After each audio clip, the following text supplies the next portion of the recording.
예, 저는 오늘 욥기 42장 1절에서 6절 말씀으로 설교를 진행할 건데요.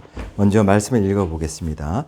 욥이 여호와께 대답하여 이르되 주께서는 못하실 일이 없사오며 무슨 계획이든지 못 이루실 것이 없는 줄 아오니 무지한 말로 이치를 가리는 자가 누구이까? 나는 깨닫지도 못한 일을 말하였고 스스로 알 수도 없고 헤아리기도 어려운 일을 말하였나이다. 내가 말하겠사오니 주는 들으시고 내가 주께 묻겠사오니 주여 내게 알게 하옵소서. 내가 주께 대하여 귀로 듣기만 하였사오나 이제는 눈으로 주를 배움나이다. 그러므로 내가 스스로 거두어 드리고 티끌과 제 가운데서 회개하나이다. 아멘. 네, 저는 오늘 하나님을 만나면 끝난 것이다 라는 제목으로 하나님을 만나면 끝난 것이다 라는 제목으로 말씀을 증거하게 됩니다. 오늘 전 이 내용을 보면서 실제로 욥이 하나님을 귀로만 듣기만 했었던 5절에 보면 내가 주께 대하여 귀로 듣기만 하였사오나 할 때 그 부분과 하나님을 어려서부터 스승이 하나님은 이런 분이야 혹은 새 친구가 하나님은 이런 분이셨어 하고 말했던 것을 듣기만 하다가 실제로 이제는 눈으로 주를 배움나이다 하는 주님과 직격적인 교제를 하고 난 이후에 욥이 상태가 삶이 확 바뀌게 되는데 어떻게 바뀌는 것인가? 하나님을 만나면 끝난 것이다. 그 인생은 이미. 그 설교를 해드리겠습니다. 네, 먼저 귀로만 듣기만 했었을 때 욥의 상태를 보게 되면요. 욥이 평상시에 동방에서 가장 부자였고 또 동방에서 가장 하나님을 경배하는 수준이 최고를 치닫고 있는 아주 하나님을 잘 경배하는 사람이었습니다. 매 순간마다 감사합니다 하나님. 하나님께 이걸 영광 돌립니다. 했던 사람이었습니다. 근데 이때가 어떤 상태였냐면 욥이 하나님을 귀로만 듣고 그 하나님을 인정하는 상태에서 드렸던 예배가 요 정도입니다. 그런데 여기서 이제 보게 되면 그냥 하나님을 눈으로 보고 난 다음에 드리는 예배랑 큰 차이가 없을 것 같은데 완벽한 예배 아니야? 이렇게 생각할 수 있습니다. 여기에서 이제 어떤 점이 있냐면 지금까지는 욥이 하나님 앞에 예배를 아주 온전히 잘 드리고 있었는데 여기서 이제 사탄이 준 게 많으니까 예배 잘 드리는 거죠. 아사가 보세요. 하나님이 허락한다 하면서 생명 놓고 자녀부터 시작해서 모든 재산을 싹 가져갔습니다. 하나님 허락했습니다. 주권 아래에서. 그랬을 때 욥의 모습이 어떻게 변하고 있느냐. 하나님을 귀로만 들었던 상황에서는 욥의 상황이 이런 상황을 이해할 수가 없는 겁니다. 잠시 후에는 눈으로 직접 봅니다 했을 때는 이런 상황이 100% 이해됩니다라고 얘기할 겁니다. 그러나 지금 하나님을 귀로만 들었을 때 욥의 한계를 잘 기억하십시오. 모든 것을 저는 하나님을 잘 믿었는데 왜 나에게 이런 현상이 일어나지? 근데 이제 첫 번째 이 가는 과정이 어떻게 진행되느냐? 욥기 3장에 가면 자기가 낳던 생일날을 저주하고 있습니다. 나지 않았으면 좋았을 것을 하면서 하나님이 생명 주신 것을 원망하는 단계. 그러니까 하나님을 귀로만 듣고 학습으로만 알고 있는 사람들인 한계가 내게 주어졌던 많은 것들 중에 하나라도 하나님이 자꾸 가져가시면 왜 그러시는 겁니까, 하나님? 제가 뭘 잘못했습니까? 이 원인을 따지고 있다. 그러면 여기서 눈으로 보는 단계에 가게 되면 이제 욥이 고백을 하게 될 것인데 아무것도 따지지 않습니다. 왜 그렇게 변하는 것인가? 다시 귀로만 듣고 있었던 그 단계에서 욥은 지금 자기 스스로가 이제 하나님을 원망하는 나지 않았으면 좋을 뻔했다. 이런 험한 꼴을 안 볼 뻔했다. 이런 얘기로 요약하고 있습니다. 그 다음 두 번째 주변에서 아내가 하나님을 원망하고 하나님 떠나라고 얘기합니다. 그러면서 집 나갑니다. 이런 상황을 맞이하는데 하나님을 잘 믿고 동방에서 가장 많은 것을 하나님께 영광을 돌렸던 난데 왜 이런 현상이 일어나는 건가? 자기는 이해할 수가 없습니다. 그런데 믿었던 새 친구가 와서 하는 얘기가 한결같습니다. 네가 지었던 죄가 있으니까 하나님이 너의 죄값을 다루는 것이다. 이렇게만 얘기하는 겁니다. 그래서 욥은 하나님을 귀로만 들었을 때 욥의 입장에서는 이런 게 너무 분한 겁니다. 그래서 스스로가 재판장이 돼서 요청하는 겁니다. 욥기 31장 40절까지 뭘 얘기하냐, 욥이 1장부터 시작해서 쫙 이제 하나님 모든 걸 뺏어갔을 때 욥은 뭘 얘기하느냐. 저는 정당합니다. 제가 잘못한 게 뭐가 있습니까, 하나님? 왜 저한테 이러시는 겁니까? 이걸 계속 위로 아래고 있다.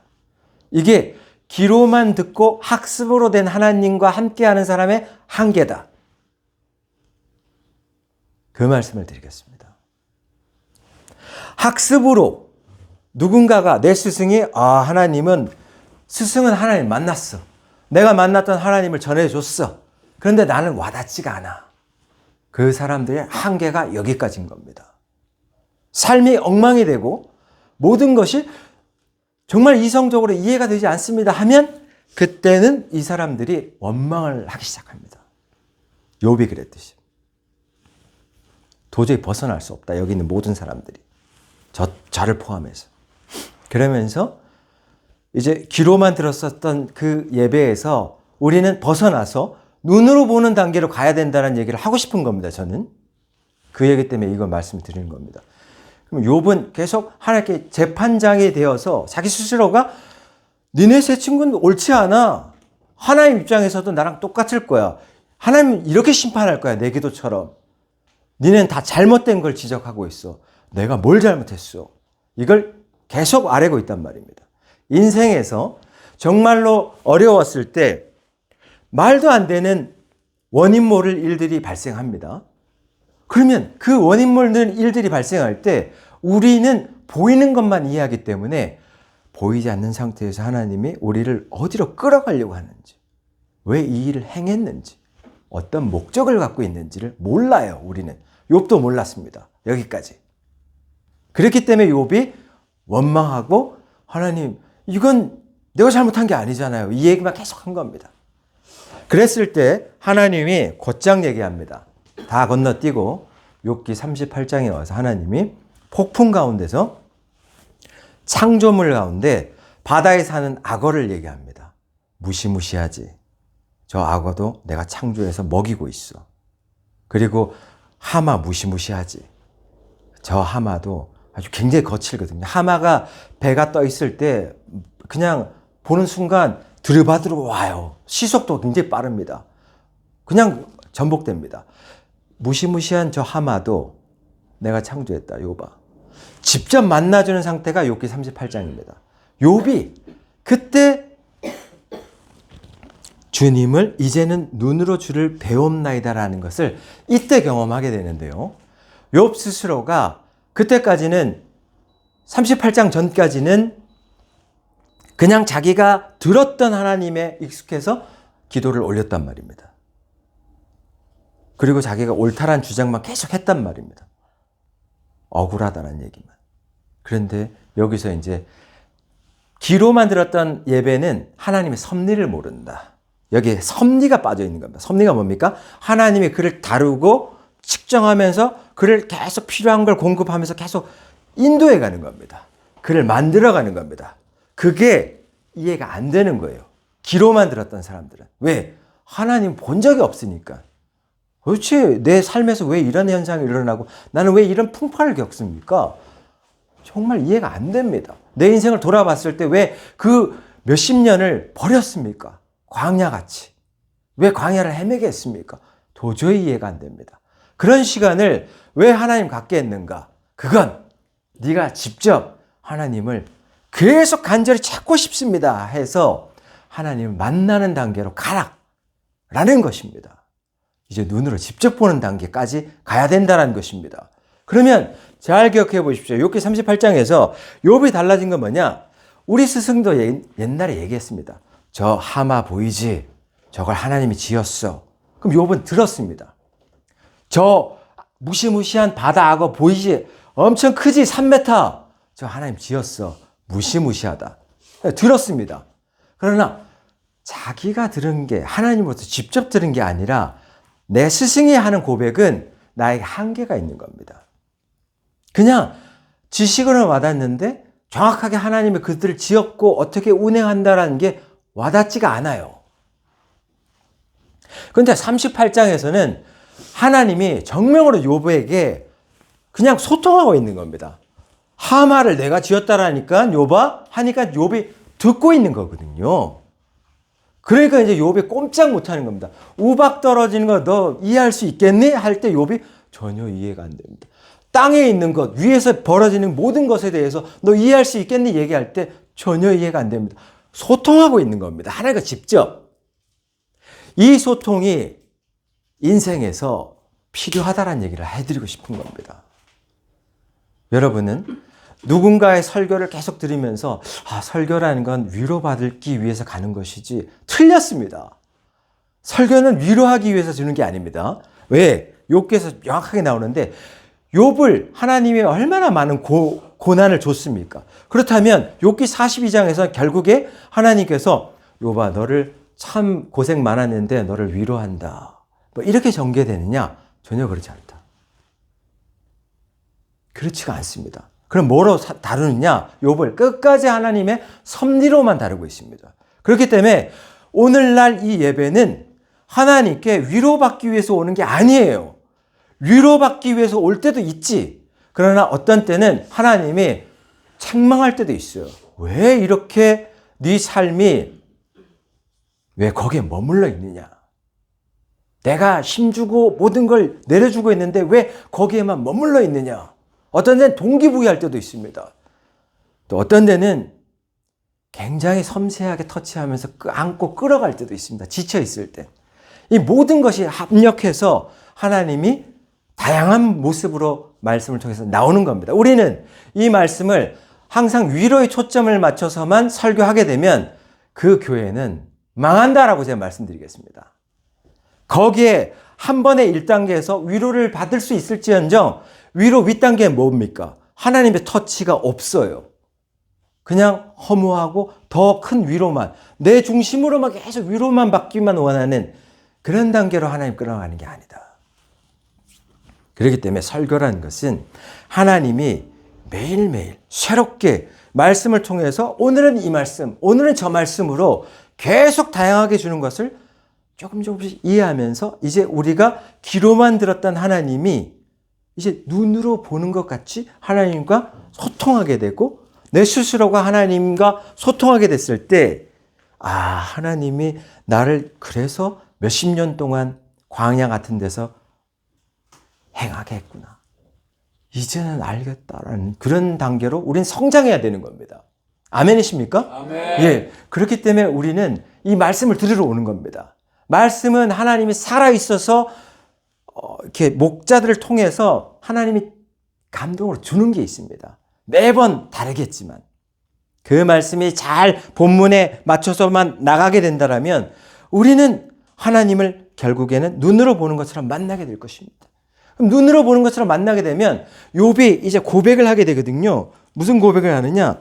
주께서는 못하실 일이 없사오며 2절입니다.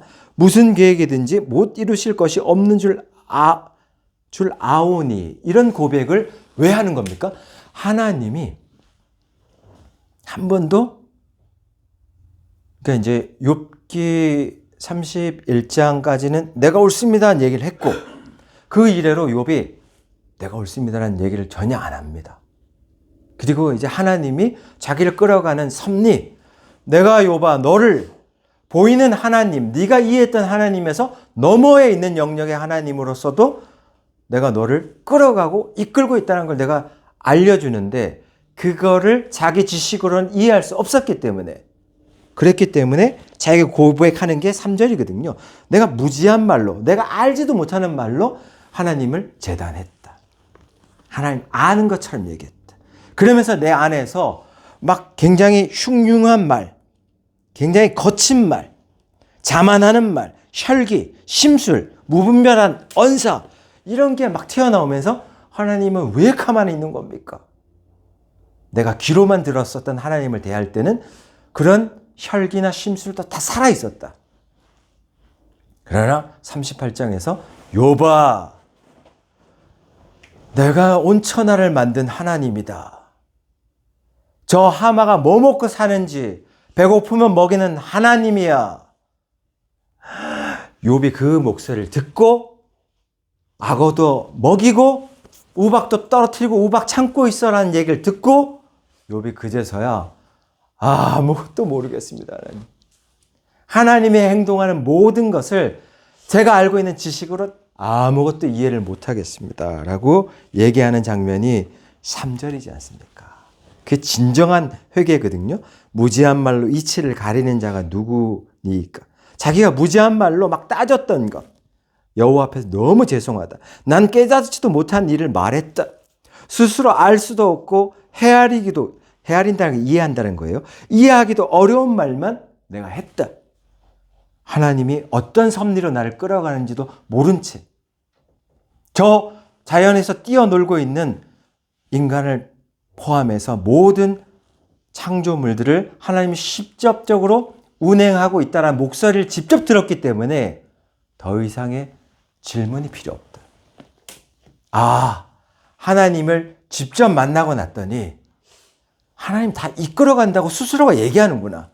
이것은 전에 들은 게 아니라 내가 직접 듣고 나니까 그제서야 어떤 논리도 필요 없다는 걸 알게 된 겁니다. 인디아 안에 이제 교재가 있는데요. 우리는 친구들 만나면 그러니 저러니 계속 말을 안 하면 어색해 합니다. 근데 인디안들 교전이 특이합니다. 친구의 삶 속에 쑥 친구가 놀러 오면 들어가서 아무 말도 안 합니다. 한 10시간 정도를 가만히 친구가 뭐 하나 지켜보다가 즐거웠어 하고 갑니다. 이게 인디안의 교제입니다. 그럼 뭐냐? 자기의 삶 속으로 초대하는 게 교제입니다. 마찬가지입니다. 하나님은 지금 욥아, 내 삶으로 들어와. 창조주의 삶에 들어와서 진정으로 내가 창조해서 운행하고 있는 걸 조용히 지켜봐. 말하지 말고. 그랬을 때 욥이 10시간, 며칠을 이렇게 지켜볼 때 할 말이 없는 겁니다. 그냥 모든 게 이해됩니다. 제가 짧았던 지식으로 하나님을 이해하려고 했었던 것, 깨달으려고 했었던 것, 막 대적했던 것, 모든 걸 진정으로 회개합니다. 그게 몇 절입니까? 6절입니다. 그러므로 내가 스스로 거두어드리고 티클과 제 가운데서 회개하나이다. 할 때 회개하나이다 후회한다는 뜻입니다. 그러면 티클과 티클, 먼지, 그리고 먼지와 흙, 이런 것이 있는 곳이 어디입니까? 우리가 살고 있는 도시, 이런 데는 먼지와 흙만 있는 게 아니잖아요. 광야, 사막, 이런 데가 먼지와 흙만 있는 곳입니다. 그러면 왜 욥은 먼지와 흙만 있는 그곳에 가서 진짜 후회하면서 자기가 그동안 창조주를 대적하고 내가 옳아요 했던, 귀로만 들었던 학습된 하나님을 대상으로 해서 내가 옳잖아요 했다가 직접 눈으로 대했던 하나님을 만나니까 그때부터 완전 달라져서 진짜 회개가 나오는 거예요. 내부에서 오는 고백이 일어나는 겁니다. 정말 하나님을 만나게 되면 삶의 현장에서 어떤 고백들이 있냐면 하나님의 권세와 지식과 통치가 무한하다라는 걸 이제 깨닫게 시작합니다. 그러면 내 주변에서 이해할 수 없는 현상이 일어나도 하나님의 섭리로서 이걸 어떻게 끌어가는지를 보자라고 하는 마음이 드는 겁니다. 오늘 우리는 뭘 알 수 있냐면 욥기 결말에서 알 수 있는데 욥이 38장에서 보면 욥아 네가 창조주인 내가 하는 일들을 다 알아? 얘기하면서 하나님이 욥을 나무라고 있습니다. 그렇다면 욥기의 결말에 갔을 때는 마치 욥만 잘못되고 새 친구는 벌을 안 받을 것 같잖아요? 아닙니다. 완전히 반전이 일어납니다. 무슨 반전이냐? 하나님이 욥을 역대로 축복해 줍니다. 그 말 뜻은 뭐냐면 네가 잘못한 게 없다는 뜻입니다. 너의 억울함을 내가 풀어준다는 뜻입니다. 그걸로 소유를 갑절로 올려줍니다. 그리고 자녀는 다시 똑같이 회복시켜줍니다. 그리고 140년을 손자보면서 행복하게 즐기다가 하나님께로 와라. 서비스로 덤으로 제공합니다. 그러면 욥은 여기서 하나님을 눈으로 보게 된 단계에서 뭐가 변했느냐? 하나님의 섭리를 알게 되면서부터 이 사람은 새 친구를 용서하게 됩니다. 새 친구를 용서하는 장면 어디에 나옵니까? 10절에 나오죠. 42장 10절. 욥이 그의 친구들을 위하여 기도할 때 여호와께서 욥의 공경을 돌이키시고 여호와께서 욥에게 이전 모든 소유보다 갑절이나 주신지라. 예, 아까 말했죠. 정말로 하나님을 눈으로 보는 것처럼 그 계시를 듣고 이해하게 되고 말씀을 읽다가 하나님 주는 감동을 통해서 소통이 일어나고 정말 그런 하나님을 진정으로 인생에서 만나게 된다라면 그땐 내부에서 욥처럼 정말 잘못했습니다라는 고백이 올라옵니다. 진짜 하나님이 권세와 지식과 통치가 무제한적이다라는 그 부분을 동의가 일어나게 되는 거고, 하나님이 말씀하신 폭풍 가운데 말씀하신 그 범위가 어디까지 이루어지는지를 자기의 삶으로 증빙하고 싶을 정도로 그런 정도의 열정이 올라옵니다. 그리고 내부적으로 또 하나님 진정으로 만난 사람은 하나님의 위대성과 영광에 대해서 온전하게 확신을 하게 됩니다. 그렇기 때문에 자기에게 잘못했던 새 친구를 저들의 죄를 용서해 주옵소서라고 42장 10절에 선뜻 기도하는 겁니다. 근데 그 마음은 누가 줬느냐? 자기가 창조주 하나님을 눈으로 보고 난 다음에 그 무지하게 대적했던 그 부끄러움에서 오는 그 고백이 진실했기 때문에 새 친구 또한 나를 대할 때 자기가 무지하게 막 자기가 옳다라고 얘기했지 않겠느냐. 그 마음이 이해가 되는 겁니다. 그래서 새 친구도 용서해 주십시오 하나님 하고 삶 속에서 고백이 올라가는 기도를 하는 겁니다. 아까 말했죠. 인디아니 교제처럼 진짜 하나님 만나면 말이 필요 없습니다. 그냥 삶으로 보여주는 겁니다. 놀러와. 한 10시간 머물렀는데 가면서 그 사람 얘기합니다. 진짜 크리스찬이구나. 그겁니다. 그리고 난 다음에 욥이 가면서 그냥 하나님의 삶 속으로, 창조주의 삶 속으로 딱 들어가서 그 시각으로 봤을 때 창조주가 우리 모두 나까지 포함해서 다 먹이고 입히고 다 모든 걸 해라는 걸 완벽하게 이해했던 그때가 그 인생 끝난 겁니다. 하나님 만났던 거면 끝입니다. 그래서 더 이상의 고민도 없고 더 이상의 미래에 대한 불확신도 없고 이 나라가 도대체 뭘 폭파하고 난 다음에 어떻게 진행될까 너무 그렇게 불안전하거나 그러지 않습니다. 그냥 하나님의 섭리로 하나님이 이 나라를 끌어가신다. 거기에 대해서 위대하신 하나님이 이 나라를 어떻게 인도하실지에 대해서 그 영광을 어떻게 드러내실지에 대해서 우리 교회를 어떻게 사용할지에 대해서 우리 개인을 어떻게 사용할지에 대해서 우리 자리에서 하나님의 삶 속으로 들어가서 하나님의 다스림을 눈으로 봅니다라는 그 교제가 삶에서 이어지시길 바라겠습니다. 아멘. 네, 기도하겠습니다. 하나님 아버지 감사합니다. 말로만 말하는 게 아니라 직접 하나님을 만나고 난 다음에 욥의 태도가 완전히 뒤바뀌어서 이제 논리를 따지지 않고 어떠한 경우에도 하나님의 그 놀라운 창조 질서가 모든 걸 끌어간다는 걸 인정했듯이 살리는 교회 모든 동역자가 이 어려운 상황 속에서도 이해 안 되는 상황 속에서도 욥처럼 하나님을 만날 수 있는 자가 되고 고백을 이제 눈으로 하나님을 봅니다 라고 하는 고백을 할 수 있는 모든 자들 되게 축복해 주옵소서. 예수 그리스도의 이름으로 기도드렸습니다. 아멘.